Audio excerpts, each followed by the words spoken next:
धाराशिवमध्ये एकनाथ शिंदेंकडून पूरग्रस्तांना देण्यात येणाऱ्या मदतीच्या साहित्यावर शिंदे आणि सरनाईकांचा फोटो छापल्यामुळे विरोधक आक्रमक. मदत साहित्यावरती फोटो कशाला हवेत म्हणत विरोधकांचा टोला.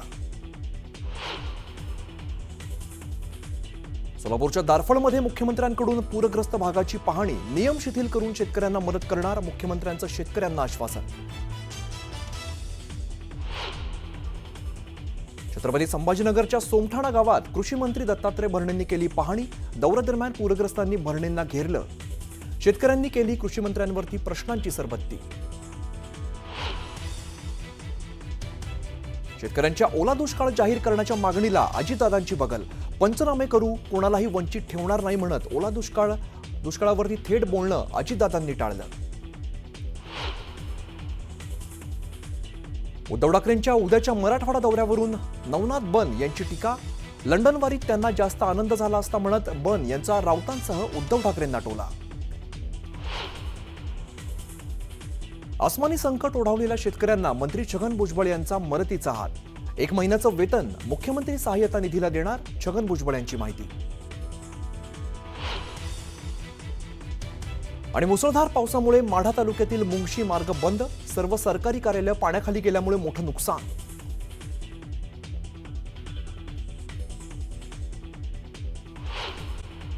अतिवृष्टीने नुकसान झालेल्या शेतकऱ्यांना तात्पुरता दिलासा देण्याकरता मुख्यमंत्री एकनाथ शिंदे यांच्या शिवसेनेच्या वतीनं मदतीचा हात देण्यात आलाय. मुंबई ठाणे इथून एकनाथ शिंदे यांनी पाण्याच्या बॉटल्स आणि किराणाचं सामान तसंच ब्लँकेट, सतरंजी हे सगळं साहित्य भरून पाठवलेलं आहे. ट्रकाची टका या निमित्तानं हे साहित्य पाठवलं असून त्यावर एकनाथ शिंदे आणि पालकमंत्री प्रताप सरनाईक यांचे फोटो आहेत. याआधी सुद्धा तानाजी सावंत यांच्या वतीनं अतिवृष्टीग्रस्त नुकसान झालेल्या लोकांना साहित्याचं वाटप करण्यात आलं होतं. ही मदत प्राथमिक स्वरूपाची आहे. शेतकऱ्यांना ठोस मदत घेण्याकरता आम्ही या 2-3 दिवसात दसऱ्यापर्यंत प्रयत्न करणार आहोत. शेतकऱ्यांना दसऱ्यापर्यंत दिलासा दिला जाण्याचा प्रयत्न सरकारचा आहे, असं वक्तव्य तानाजी सावंतांनी केलं आहे. आमचे प्रतिनिधी बालाजी निरफळ यांच्याशी आपण बोलूया. बालाजी, आत्ता एकनाथ शिंदे, प्रताप सरनाईक यांनी ट्रक ठाणे मुंबईहून पाठवलेले आहेत. साहित्याचं वाटप प्राथमिक मदत म्हणून ही शेतकऱ्यांपर्यंत पोहोचतीये का? काय अधिक सांगाल?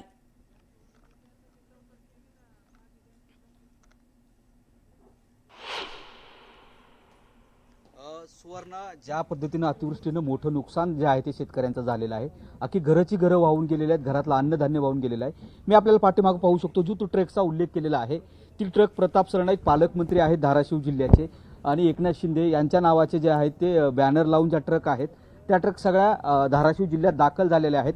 याच्यात सगळं किराणाचं साहित्य जे आहे ते किराणाचं साहित्य असणार आहे आणि हे किराणा साहित्य त्या कुटुंबांना ज्या ठिकाणी शेड उभारलेले आहेत, निवारा शेड असतील किंवा अतिवृष्टीची लोक बाहेर काढून ज्या ठिकाणी त्यांना ज्यांची घरं विरोध असून संकटातून बाहेर काढलंय अशा लोकांना हे दिलेलं पाहिजे.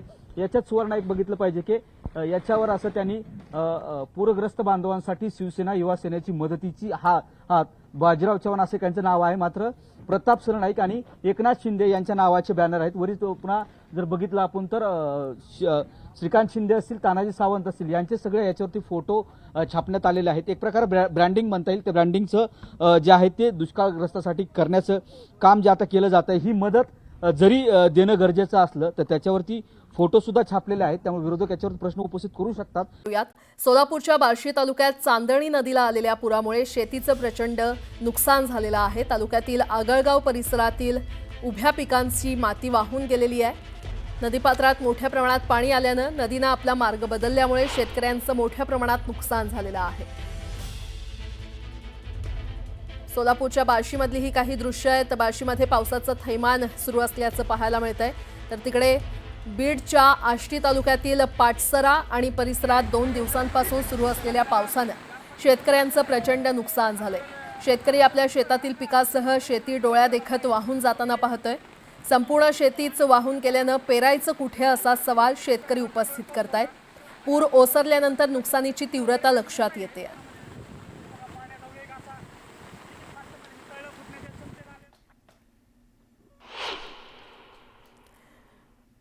मराठवाड्यात झालेल्या मुसळधार पावसानं शेतकऱ्यांनी मोठ्या कष्टानं पिकवलेल्या पिकांची आणि फळबागांची अतोनात हानी झाली आहे. या संकटातून कसं सावरणार असा प्रश्न बळीराजाला पडलाय. अशातच येत्या 26 ते 29 तारखेला मराठवाड्यात जोरदार पावसाचा अंदाज हवामान खात्यानं वर्तवलाय आणि त्यामुळे एकंदरीतच चिंता वाढलेली आहे. पाहूया. मराठवाड्यात पावसाचा कहर पाहायला मिळतोय. गेल्या काही दिवसात ढगफुटीसारख्या झालेल्या पावसामुळे होत्याचं नव्हतं झालंय. छत्रपती संभाजीनगरात पैठण तालुक्यातील दादेगाव शेतशिवारात मोसंबीच्या बागेतलं हे चित्र. या बागेत गुडघाभर पाणी साचलंय. गेल्या काही दिवसांपासून सुरू असलेल्या पावसामुळे शेतकऱ्यांचं अतोनात नुकसान झालंय. दादेगाव या गावातील शेतकऱ्याने 8 वर्षांपूर्वी मोसंबीची बाग लावली. अगदी पोटच्या मुलासारखी झाडं सांभाळली. मात्र पावसामुळे एका रात्रीत होत्याचं नव्हतं झालं. शासनाने काहीच नाही, याची भरपाई द्यावी आणि लवकरात लवकर कर्जमाफीचा एक जे विषय त्यांनी मार्गी लावा. कारण की हे जी याला जे आहे का सगळं बाहेरून पैसे आणूनच खर्च केलेले आहे.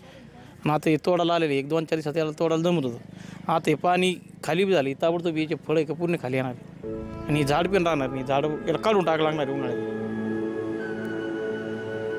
शब्दात सांगू शकत नाही याचं दुःख. 8-10 वर्ष झाले आणि आज ते खायचा टाईम आला तर आज हे झालं. सरकारने याचं गंभीर्याने लक्ष करावं. मोसंबीच्या बागेप्रमाणेच डाळिंबाच्या बागेचीही काही वेगळी स्थिती नाही. डाळिंब बागेला पाण्याचा वेढा पडलाय. डाळिंब बागेचं पूर्णतः नुकसान झालंय आणि अजून सुद्धा डाळिंबाच्या बागेमध्ये कमरे एवढं पाणी साचलंय. या पावसात शेतकऱ्यांची स्वप्नही पाण्यात वाहून गेली आहेत. जी आमची अपेक्षा आहे की कमीत कमी जे आम्ही महाराष्ट्र बँकेकडून कर्ज घेतलेलं आहे त्याला काही समजा फेडण्याकरता मुदतवाढ द्यावी किंवा जे शेतकऱ्याकडे कर्ज आहे, आमच्या संपूर्ण शेतकऱ्याकडे जे कर्ज आहे ते कर्जमाफी करावी.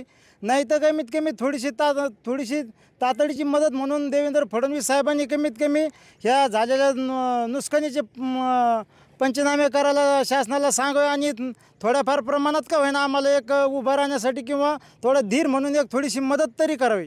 आता अक्षरशः त्याच्यापाशी राहण्यापासून तर खाण्यापासून तर सगळे सुखसुविधा आहे का त्या गमावून बसला आहे. कारण आलेला तोंडाची घास हा आपल्या निसर्गानं आहे का आपल्या पदरात पडलेला का. आता हा आलेला माल म्हणजे पदरात पडलेला आहे. पदरात असा झोळी घेऊन आम्ही का थांबलेलो असताना निसर्गाच्या रात्रीच्या ह्या कुंभ याच्यात आहे का आम्ही सगळं बुडून गेलो आहे. नांदेड जिल्ह्यातही पावसाचा कहर सुरू असून नांदेड जिल्ह्यात सर्वाधिक नुकसान झालंय. नांदेडमध्ये 7,28,000 हेक्टरवरील पीक पाण्याखाली गेलंय. अजून सुद्धा नदीकाठच्या शेतात पाणी साचलंय. सरकारनं भरीव मदत करावी अशी मागणी बळीराजानं केली आहे. ती एकदम तिटपुंजी मदत आहे सर. आमची विनंती आहे की शासनाने आम्हाला हेक्टरी 50,000 रुपये मदत देऊन या संकटातून आम्हाला सावरायचे प्रयत्न शासनाने करावं अशी कळकळीची विनंती आमची सरकारला आहे. काय राहिलं का आता शेतात? काय राहिलं बापू या शेतकऱ्याला? बघा की तुम्हीच बघा आता काय राहिलं या शेतकऱ्याचं आणि काय करायचं आणि काय खायचं आणि कुठं जायचं. तुम्ही म्हणसाल किंवा हे दिलं ते दिलं, काय दिलं शेतकऱ्याला? काय 8,000 रुपये आणि काय आमचं होणार आहे? जालना जिल्ह्यातल्या अनेक भागात मुसळधार पावसामुळे शेती पिकांचं मोठं नुकसान झालंय. अंबड, बदनापूर या तालुक्यातील पिकांना सर्वाधिक फटका बसलाय. शेतांना अक्षरशः तळ्याचं स्वरूप प्राप्त झालंय. लातूर जिल्ह्यातील अतिवृष्टीचा ऊस उत्पादक शेतकऱ्यांनाही मोठा फटका बसलाय. ऊसाच्या शेतातही मोठ्या प्रमाणात पाणी शिरल्यामुळे बळीराजा हतबल झालाय. याला ॲव्हरेज मिळणार नाही सर, ॲव्हरेज मिळणार नाही. एकतर भाव कमी, परत ॲव्हरेजमुळं थोडंसं ऊसाचं नुकसान होणार आहे. आता ऊस ह्याच्यात खाली पाणी जर नाही निघालं तर ह्याला ॲव्हरेज मिळणार नाही सर, जेवढं पाहिजे तेवढं. त्याच्यामुळं ऊसाचं फार मोठं नुकसान आहे. पाणी शेतातून गेले आता हे ऊस उभा होणार नाही, ही नुकसान होणार सगळीच शेतकऱ्याची. आता हे पाणी काढायचं कसं ही शेतीतला प्रश्न मोठा आहे, दांडगा प्रश्न आहे सर मोठा. बरं आता काय पोकलेंग आणता येणार नाही, JCB आणता येणार, मग काढायचे कसंही. मग सरकारनं ह्याच्यावर काहीतरी मात घ्यावा लागेल, मुद्दा घ्यावा लागेल उचलून. सोयाबीन गेलंय, ऊस गेलाय, मग ह्याच्यासाठी काहीतरी अनुदान द्यावं. एकीकडे पाऊस पडत असताना धरणातून मोठ्या प्रमाणात विसर्ग सुरू आहे. जायकवाडी धरणाच्या 27 दरवाजांमधून 94,000 क्युसेक एवढा विसर्ग सुरू आहे. यामुळे गोदावरी नदीला पूर आलाय.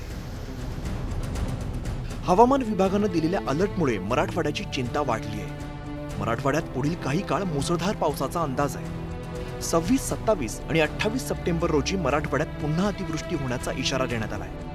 26 तारखेनंतर परत त्याचा जोर जो आहे तो वाढण्याची शक्यता आहे.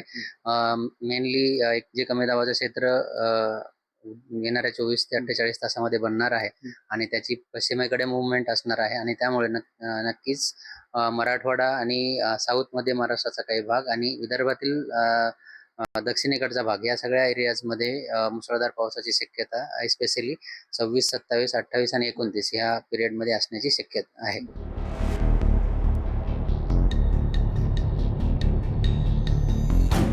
दुष्काळी भाग अशी मराठवाड्याची ओळख. गेल्या अनेक वर्षात इथला शेतकरी पावसासाठी आभाळाकडे डोळे लावून बसायचा.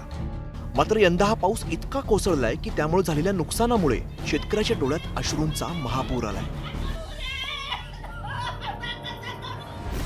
अविनाश कानडजे आणि शशिकांत पाटीलसह ब्युरो रिपोर्ट न्यूज 18 लोकमत.